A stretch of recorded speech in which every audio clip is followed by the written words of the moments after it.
केरला के गवर्नर श्रीमान आरिफ मोहम्मद खान, मुख्यमंत्री श्रीमान पिनराई विजयन जी, केरला सरकार के मंत्रीगण, अन्य महानुभाव, कोच्चि के मेरे भाइयों और बहनों, കേരളത്തിന്റെ ഗവർണർ ശ്രീ ആരിഫ് മുഹമ്മദ് ഖാൻ, മുഖ്യമന്ത്രി പിണറായി വിജയൻ ജി, കേരള സർക്കാരിൻ്റെ മന്ത്രിമാർ, മറ്റ് ബഹുമാന്യരെ, കൊച്ചിയിലെ എൻ്റെ പ്രിയങ്കരായ സഹോദരി സഹോദരന്മാരെ, आज केरला का कोना कोना ओणम के पावन उत्सव की खुशियों से सरोबार है।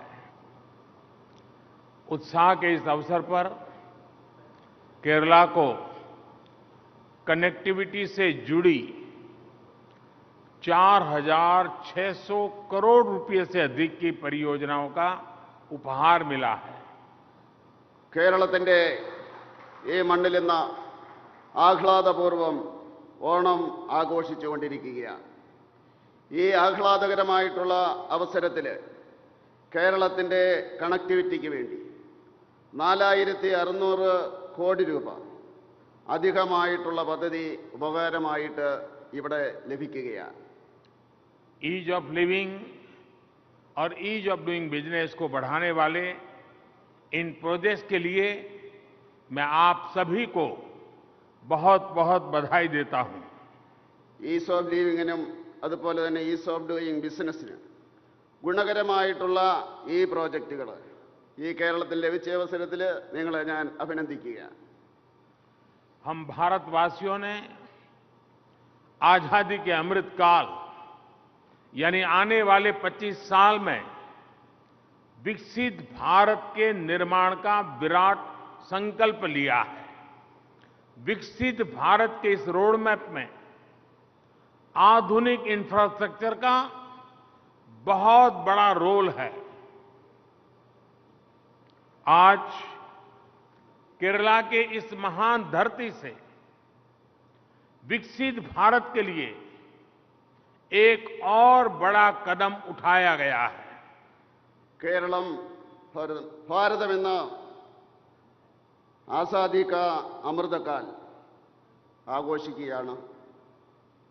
അതായത് അടുത്ത 25 വർഷ കാലഘട്ടം ഭാരതം മഹത്തായിട്ടുള്ള വികസന പ്രവർത്തനങ്ങളുടെ ലക്ഷ്യമാണ് മുന്നോട്ട് വെക്കുന്നത്. ഈ ഭാരത വികസനത്തിൻ്റെ ഏറ്റവും മഹത്തായിട്ടുള്ള ഒരു റോഡ് മാപ്പാണ് ആധുനിക അടിസ്ഥാന വികസനം മുന്നോട്ട് കൊണ്ടുപോകുക എന്നുള്ളത്. ഇന്ന് കേരളത്തിൻ്റെ ഈ മഹത്തായിട്ടുള്ള ഭൂമിയിൽ വികസനത്തിൻ്റെതായിട്ടുള്ള ഒരു വലിയ ഘട്ടം തുടങ്ങുകയാണ്. साथियों, मुझे याद है, मुझे जून 2017 में कोच्चि मेट्रो के अलुवा से पलावीरट्टोम तक के सेक्शन का उद्घाटन करने का अवसर मिला था। आज कोच्चि मेट्रो फेज 1 एक्सटेंशन का उद्घाटन हुआ है। साथ ही कोच्चि मेट्रो के दूसरे फेज के लिए शिलान्यास भी हुआ है। സുഹൃത്തുക്കളെ, എനിക്ക് ഓർമ്മയുണ്ട് 2017 കൊച്ചി മെട്രോയുടെ ആലുവയിൽ നിന്ന് പാലാരിവട്ടം വരെയുള്ള ആ ഭാഗത്തിൻ്റെ ഉദ്ഘാടനം നടത്തിയ അവസരം ഞാൻ ഓർക്കുകയാണ്. ഇന്ന് കൊച്ചി മെട്രോയുടെ ഫേസ് 1 എക്സ്റ്റൻഷൻ്റെ ഉദ്ഘാടനം നടന്നിരിക്കുകയാണ്. അതോടൊപ്പം തന്നെ കൊച്ചി മെട്രോ ഫേസ് രണ്ടാമത്തെ ഫേസിൻ്റെ ഏതാണ്ട് ശിലാസ്ഥാപനവും നടന്നു കഴിഞ്ഞിരിക്കുകയാണ്.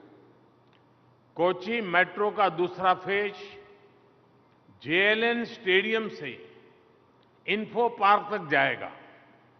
ये एसईजेड कोच्चि स्मार्ट सिटी को कक्कानाडा से भी जोड़ेगा। यानी कोच्चि मेट्रो का दूसरा फेज हमारे युवाओं के लिए, प्रोफेशनल्स के लिए बहुत बड़ा वरदान साबित होने जा रहा है। കൊച്ചി മെട്രോയുടെ രണ്ടാം ഫേസ് JLN സ്റ്റേഡിയം മുതൽ ഇൻഫോ പാർക്ക് വരെ പോകുന്നതാണ്. തീർച്ചയായിട്ടും സെസിൻ്റെ കൊച്ചി സ്മാർട്ട് സിറ്റി മുതൽ കാക്കനാട് വരെയും ഇത് ബന്ധിപ്പിക്കുന്നതാണ്. അതായത് കൊച്ചി മെട്രോയുടെ രണ്ടാമത്തെ ഫേസ് നമ്മുടെ യുവാക്കൾക്ക് അതുപോലെ തന്നെ പ്രൊഫഷണൽസിന് വളരെ വലിയ ഒരു വരദാനമാണ്. कोच्चि में पूरे देश के अर्बन डेवलपमेंट, ट्रांसपोर्ट डेवलपमेंट को नई दिशा देने वाला काम भी शुरू हुआ है. അതുപോലെ തന്നെ കൊച്ചിയിൽ ഈ പദ്ധതിയോടുകൂടി ഭാരതത്തിൻ്റെ മുഴുവൻ നഗരവികസനത്തിൻ്റെയും അതുപോലെ തന്നെ ഗതാഗത വികസനത്തിനും പുതിയ ദിശ നൽകുന്ന ഒരു പദ്ധതിയായിട്ട് മാറുകയാണ്. कोच्चि में यूनिफाइड मेट्रोपॉलिटन ट्रांसपोर्ट अथॉरिटी उसको लागू किया गया है. ये अथॉरिटी ट्रांसपोर्ट के जितने भी साधन हैं जैसे मेट्रो, बस, वाटरवे सभी को इंटीग्रेट करने का काम करेगी. കൊച്ചിയിൽ യൂണിഫൈഡ് മെട്രോപൊളിറ്റൻ ട്രാൻസ്പോർട്ട് അതോറിറ്റി ആരംഭിച്ചിരിക്കുകയാണ്. ഈ അതോറിറ്റിയുടെ കീഴിൽ ഈ ഗതാഗതത്തിൽ എല്ലാവിധ സംവിധാനങ്ങളും ഒരുങ്ങുകയാണ്. അതായത് മെട്രോ, അതുപോലെ തന്നെ ബസ്, വാട്ടർവേ, അതുപോലെ തന്നെ ഇതിനെയെല്ലാം ബന്ധിപ്പിക്കുന്ന ഒരു പ്രവൃത്തിയാണ് ഇതുകൊണ്ട് നടക്കുന്നത്. मल्टी मॉडल कनेक्टिविटी के इस मॉडल से कोच्चि शहर को सीधे सीधे 3 लाभ होंगे. ये शहर के लोगों का कहीं आने जाने में लगने वाला समय कम करेगा, सड़कों पर ट्रैफिक का कम रहेगा और शहर में प्रदूषण भी कम करेगा. ഈ മൾട്ടി മോഡൽ കണക്ടിവിറ്റി കൊണ്ട് ഈ കൊച്ചിക്ക് കിട്ടുന്ന ഏതാണ്ട് 3 ഗുണങ്ങളാണ്. അതായത് നഗരത്തിൽ ഗതാഗതത്തിൻ്റെ കുറവുണ്ടാകും, അതുപോലെ തന്നെ ഈ യാത്ര ചെയ്യുന്നതിനുള്ള സമയക്കുറവുണ്ടാകും, അതുപോലെ തന്നെ ഈ നഗരത്തിൽ മലിനീകരണത്തിൻ്റെ കുറവുമുണ്ടാകും. पर्यावरण की रक्षा के लिए भारत ने जो नेट जीरो का विराट संकल्प लिया है ये उसमें भी मदद करेगा. इससे कार्बन फुटप्रिंट कम होगा. പ്രകൃതിയുടെ സംരക്ഷണത്തിന് വേണ്ടി ഭാരതം മുന്നോട്ട് വെക്കുന്ന നെറ്റ് സീറോ എന്നുള്ള ആ മഹത്തായ ലക്ഷ്യം അത് കൈവരിക്കുന്നതിന് വേണ്ടി ഇത് തീർച്ചയായിട്ടും സഹായിക്കും. അതുകൊണ്ട് തന്നെ കാർബൺ ബഹിഷ്കരണം കുറയുകയും ചെയ്യും. बीते 8 वर्षों में केंद्र सरकार ने मेट्रो को अर्बन ट्रांसपोर्ट का सबसे प्रमुख साधन बनाने के लिए लगातार काम किया है. केंद्र सरकार ने मेट्रो को राजधानी से निकालकर राज्य के दूसरे बड़े शहरों में भी विस्तार दिया है. കഴിഞ്ഞ 8 വർഷമായിട്ട് കേന്ദ്ര സർക്കാർ ഈ മെട്രോയിനെ ഈ നഗരവികസനത്തിൻ്റെ നഗരഗതാഗതത്തിൻ്റെ ഏറ്റവും വലിയ ഒരു ഗതാഗത സംവിധാനമാക്കി മാറ്റുകയാണ്. ഈ കേന്ദ്രം മെട്രോയിനെ നമ്മുടെ തലസ്ഥാന നഗരങ്ങളിൽ നിന്ന് സംസ്ഥാനത്തിൻ്റെ മറ്റ് പ്രധാനപ്പെട്ട നഗരങ്ങളിലേക്ക് ഏതാണ്ട് വികസിപ്പിച്ചുകൊണ്ടിരിക്കുകയാണ്. ആ രീതിയിലേക്ക് മാറ്റമുണ്ടാക്കിക്കൊണ്ടിരിക്കുകയാണ്. हमारे देश में पहली मेट्रो करीब करीब 40 साल पहले चली थी. उसके बाद के 30 साल में देश में 250 किलोमीटर से भी कम मेट्रो नेटवर्क तैयार हो पाया था. बीते 8 वर्षों में देश में मेट्रो का 500 किलोमीटर से ज्यादा का नया रूट तैयार हुआ है और 1000 किलोमीटर से अधिक के मेट्रो रूट पर काम चल रहा है. നമ്മുടെ രാജ്യത്ത് ആദ്യമായിട്ട് മെട്രോ വന്നത് ഏതാണ്ട് 40 വർഷം മുമ്പാണ്. അതിനുശേഷം 30 വർഷ കാലഘട്ടം കൊണ്ട് ഏതാണ്ട് 250 കിലോമീറ്ററിൽ കുറവ് ആണ് നമുക്ക് മെട്രോ നെറ്റ്വർക്ക് തയ്യാർ ചെയ്യാൻ സാധിച്ചത്. അതുപോലെ തന്നെ പക്ഷേ കഴിഞ്ഞ 8 വർഷം കൊണ്ട് ഈ രാജ്യത്ത് ഏതാണ്ട് 500 കിലോമീറ്ററിലേറെ ഈ മെട്രോ റൂട്ട് നമുക്ക് നിർമ്മിക്കുവാൻ സാധിച്ചു. മാത്രമല്ല, പറയുവാൻ സന്തോഷമുണ്ട്, ഏതാണ്ട് 1000 കിലോമീറ്ററിൻ്റെ അധികമായിട്ടുള്ള മെട്രോ റൂട്ടിൻ്റെ നിർമ്മാണം നടന്നുകൊണ്ടിരിക്കുകയാണ്. हम भारतीय रेल को पूरी तरह से ट्रांसफॉर्म कर रहे हैं।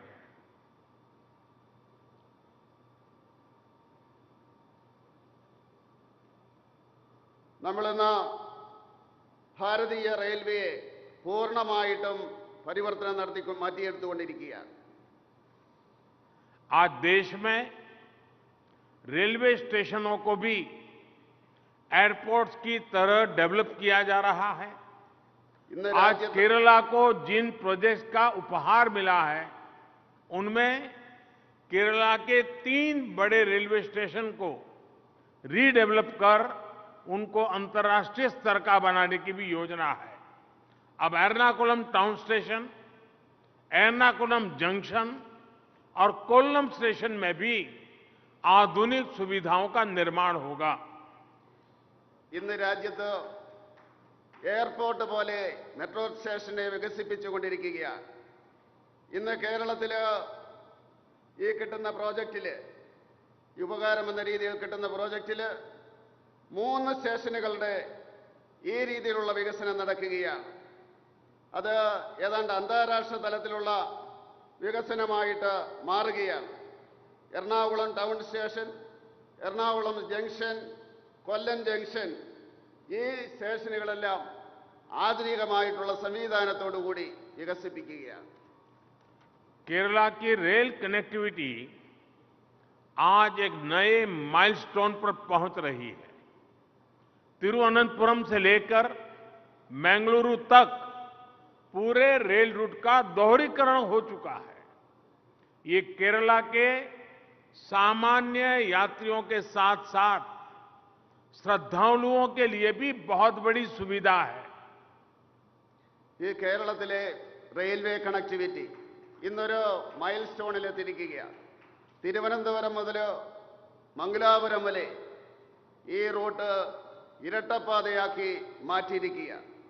കേരളത്തിലെ സാധാരണ യാത്രക്കാരോടൊപ്പം തീർത്ഥാടകർക്കും തീർച്ചയായിട്ടും ഈ സംവിധാനം വളരെയധികം ഗുണം ചെയ്യും. एटमनूर, चिंगावनम, कोट्टायम ट्रैक के दोहरीकरण से भगवान अयप्पा के दर्शन में बहुत सुविधा होगी। लाखों श्रद्धालुओं की ये लंबे समय से मांग थी, जो अब पूरी हुई है। सबरीमाला आने के इच्छुक देश और दुनिया भर के भक्तों के लिए ये खुशी का अवसर है। ഏറ്റുമാനൂർ, ചിങ്ങവനം, കോട്ടയം ഈ മേഖലയിൽ ഇരട്ടിപ്പിക്കൽ പൂർത്തിയായിരിക്കുകയാണ്. ഇതുകൊണ്ട് തീർച്ചയായിട്ടും ഭഗവാൻ അയ്യപ്പന്റെ ദർശനത്തിന് വേണ്ടി വരുന്നവർക്ക് വളരെയധികം ഗുണം കിട്ടും. ലക്ഷക്കണക്കിന് തീർത്ഥാടകരുടെ വളരെ വർഷമായിട്ടുള്ള ആവശ്യമാണ് ഇന്ന് പൂർത്തിയായിരിക്കുന്നത്. ശബരിമലയിൽ വരുന്നതിന് വേണ്ടി രാജ്യത്തിൻ്റെ വിവിധ ഭാഗങ്ങളിൽ നിന്നുള്ള ആൾക്കാർ വളരെ താല്പര്യത്തോടുകൂടി വരികയാണ്. തീർച്ചയായിട്ടും ഈ ലോകത്തുള്ള എല്ലാ ഭക്തന്മാർക്കും, ഇത് ശബരിമല അയ്യപ്പന്റെ ഭക്തന്മാർക്കും വളരെ സന്തോഷത്തിന്റെ അവസരമാണ്. कोल्लम पुनलूर सेक्शन के बिजलीकरण से इस पूरे क्षेत्र में प्रदूषण रहित तेज रेल यात्रा की सुविधा मिल पाएगी। കൊല്ലം പുനലൂർ സ്റ്റേഷന്റെ വൈദ്യുതീകരണത്തോട് കൂടി ഈ പ്രദേശങ്ങളിൽ മലിനീകരണമില്ലാത്ത വേഗത്തിൽ ഓടുന്ന റെയിൽവേയുടെ സംവിധാനം ലഭിക്കുകയാണ്. ഇതുകൊണ്ട് ജനങ്ങൾക്ക് ഗുണം കിട്ടും. इससे स्थानीय लोगों की सुविधा के साथ साथ इस पॉपुलर टूरिस्ट डेस्टिनेशन का आकर्षण और बढ़ेगा। അതുപോലെ തന്നെ ഇതുകൊണ്ട് പ്രാദേശികമായിട്ടുള്ള യാത്രക്കാർക്ക് ഗുണം കിട്ടുക എന്നുള്ളത് മാത്രമല്ല, ഏതാണ്ട് ജനകീയമായിട്ടുള്ള ഈ ടൂറിസ്റ്റ് ഡെസ്റ്റിനേഷന്റെ ഒരാകർഷണമായിട്ട് അത് മാറുകയും ചെയ്യും. केरला में इंफ्रास्ट्रक्चर के लगभग 1 लाख करोड़ रुपए के अलग अलग प्रोजेक्ट्स पर काम चल रहा है. ये आधुनिक इंफ्रास्ट्रक्चर केरला में रोजगार के नए अवसर बनाएगा. खेती से लेकर उद्योगों तक उसको ऊर्जा देगा. തീർച്ചയായിട്ടും കേരളത്തില് ഇൻഫ്രാസ്ട്രക്ചറിന് വേണ്ടി, അടിസ്ഥാന വികസനത്തിന് വേണ്ടി 1 ലക്ഷം കോടി രൂപയുടെ വ്യത്യസ്തമായിട്ടുള്ള പ്രോജക്റ്റുകളാണ് നടന്നുകൊണ്ടിരിക്കുന്നത്. ആധുനികമായിട്ടുള്ള അടിസ്ഥാന വികസനം കേരളത്തില് തൊഴിലവസരങ്ങൾ വർദ്ധിപ്പിക്കും. അതോടൊപ്പം തന്നെ കൃഷി മുതൽ വ്യവസായം വരെയുള്ള ആ രംഗങ്ങളിൽ ഊർജം കിട്ടുകയും ചെയ്യും. केरला की कनेक्टिविटी पर केंद्र सरकार बहुत अधिक बल दे रही है. हमारी सरकार केरला की लाइफलाइन कहे जाने वाले नेशनल हाईवे 66 को 6 लेन में भी बदल रही है. इस पर 55,000 करोड़ रुपए से ज्यादा का खर्च किया जा रहा है. കേരളത്തിലെ കണക്ടിവിറ്റിയുടെ കാര്യത്തിൽ കേന്ദ്ര സർക്കാർ വളരെയധികം പ്രാധാന്യം കൊടുത്തുകൊണ്ടിരിക്കുകയാണ്. കേരളത്തിന്റെ ലൈഫ് ലൈൻ എന്ന് പറയാവുന്ന NH 66ന്റെ 6 ലൈനായിട്ട് മാറ്റിക്കൊണ്ടിരിക്കും. ഇതിനുവേണ്ടി 55,000 കോടി രൂപയാണ് ചെലവാക്കിക്കൊണ്ടിരിക്കുന്നത്. आधुनिक और बेहतर कनेक्टिविटी का सबसे अधिक लाभ टूरिज्म और ट्रेड को मिलता है. टूरिज्म ऐसी इंडस्ट्री है जिसमें गरीब हो, मिडिल क्लास हो, गांव हो, शहर हो, सभी जुड़ते हैं, सभी कमाते हैं. आजादी के अमृत काल में टूरिज्म का विकास देश के विकास को बहुत बड़ी मदद करेगा. ആധുനിക കാലത്ത് കണക്ടിവിറ്റി കൊണ്ടുണ്ടാകുന്ന ഗുണങ്ങൾ അത് ടൂറിസത്തിനും അതുപോലെ തന്നെ വാണിജ്യത്തിനുമാണ്. ടൂറിസം ഏതാണ്ട് ഇതേ രീതിയിലുള്ള ഒരു വ്യവസായമാണ് എന്ന് നമുക്ക് പറയാം. അതുകൊണ്ട് ദരിദ്രർക്ക് ഗുണം കിട്ടും, അതുപോലെ തന്നെ മിഡിൽ ക്ലാസ്സിന് ഗുണം കിട്ടും. ഗ്രാമങ്ങളിലും നഗരങ്ങളിലും എല്ലാം തന്നെ അതുമായിട്ട് ബന്ധപ്പെട്ട് ഗുണം കിട്ടും. മാത്രമല്ല എല്ലാവർക്കും സമ്പാദിക്കാൻ സാധിക്കും. ആസാദി കാ അമൃത് കാലത്തിൽ തീർച്ചയായിട്ടും ഈ ടൂറിസത്തിന്റെ വികസനം രാജ്യത്തിന്റെ വികസനത്തിന് ഏറ്റവും വലിയ സംഭാവന ചെയ്യും. केंद्र सरकार टूरिज्म सेक्टर में एंटरप्रेन्योरशिप के लिए भी बहुत प्रोत्साहन दे रही है. मुद्रा योजना के तहत 10 लाख रुपए तक के बिना गारंटी के ऋण उपलब्ध हैं. केरला में इस योजना के तहत 70,000 करोड़ रुपए से अधिक की मदद लाखों छोटे उद्यमियों को दी गई है. इनमें से अनेक टूरिज्म सेक्टर में है. കേന്ദ്രം ടൂറിസം സെക്ടറിൽ ഏതാണ്ട് ഒരു വലിയ മുന്നേറ്റം നടത്തുവാൻ വേണ്ടി ശ്രമിക്കുകയാണ്. അതിന് സംരംഭകർക്ക് വലിയ പ്രോത്സാഹനമാണ് നൽകുന്നത്. മുദ്ര പദ്ധതിയുടെ അടിസ്ഥാനത്തിൽ 10 ലക്ഷം രൂപ വരെയും ഗ്യാരണ്ടിയില്ലാതെ ലോൺ കൊടുക്കുന്നു. ഈ പദ്ധതിയുടെ അടിസ്ഥാനത്തിൽ കേരളത്തിൽ ഏതാണ്ട് 70,000 കോടി രൂപ ഈ ലോണിന് വേണ്ടി കൊടുക്കുകയുണ്ടായി, സംരംഭകർക്ക് വേണ്ടി കൊടുക്കുകയുണ്ടായി. ഇതിൽ കൂടുതലും ടൂറിസം രംഗത്താണ് എന്ന് പറയുന്നത് സന്തോഷമുണ്ട്. केरला की विशेषता ये रही है, यहां लोगों की विशेषता रही है कि यहां केयर और कंसर्न समाज जीवन का हिस्सा है. कुछ दिन पहले ही मुझे हरियाणा में मां अमृतानंदमयी जी के अमृता अस्पताल के उद्घाटन का अवसर मिला. करुणा से भरी हुई अमृतानंदमयी अम्मा का आशीर्वाद पाकर मैं भी धन्य हो गया. मैं आज केरला की धरती से उनका फिर एक बार आभार व्यक्त करता हूं। കേരളത്തിന്റെ സവിശേഷത എന്ന് പറയുന്നത് സംരക്ഷണവും കരുതലുമാണ്. അത് സാമൂഹിക ജീവിതത്തിന്റെ ഭാഗമാണ് കേരളത്തിൽ. കുറച്ച് ദിവസങ്ങൾക്ക് മുമ്പ് ഹരിയാനയിലെ മാതാ അമൃതാനന്ദമയി ദേവിയുടെ അമൃത ഹോസ്പിറ്റലിന്റെ ഉദ്ഘാടനം ചെയ്യുന്നതിനുള്ള അവസരം എനിക്ക് ലഭിക്കുകയുണ്ടായി. കരുണാമയിയായിട്ടുള്ള അമൃതാനന്ദമയിയുടെ ആശീർവാദം സ്വീകരിച്ചുകൊണ്ട് ഞാൻ ധന്യനായി.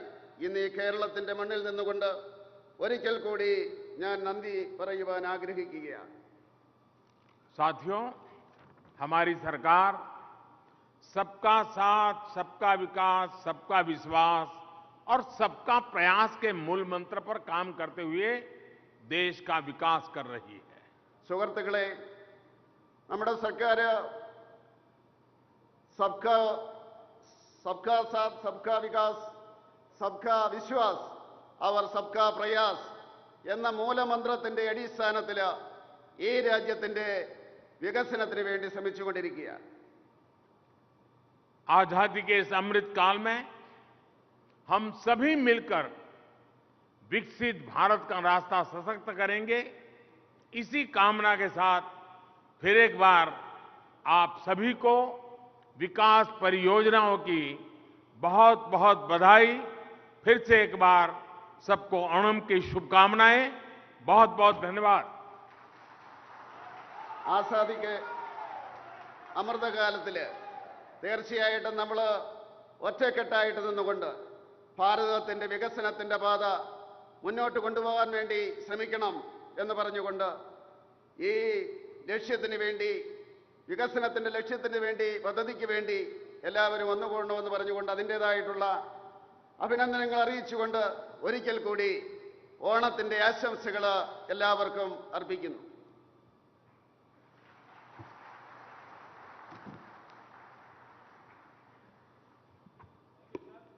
Thank you, sir. Thank you all. The ceremony has concluded.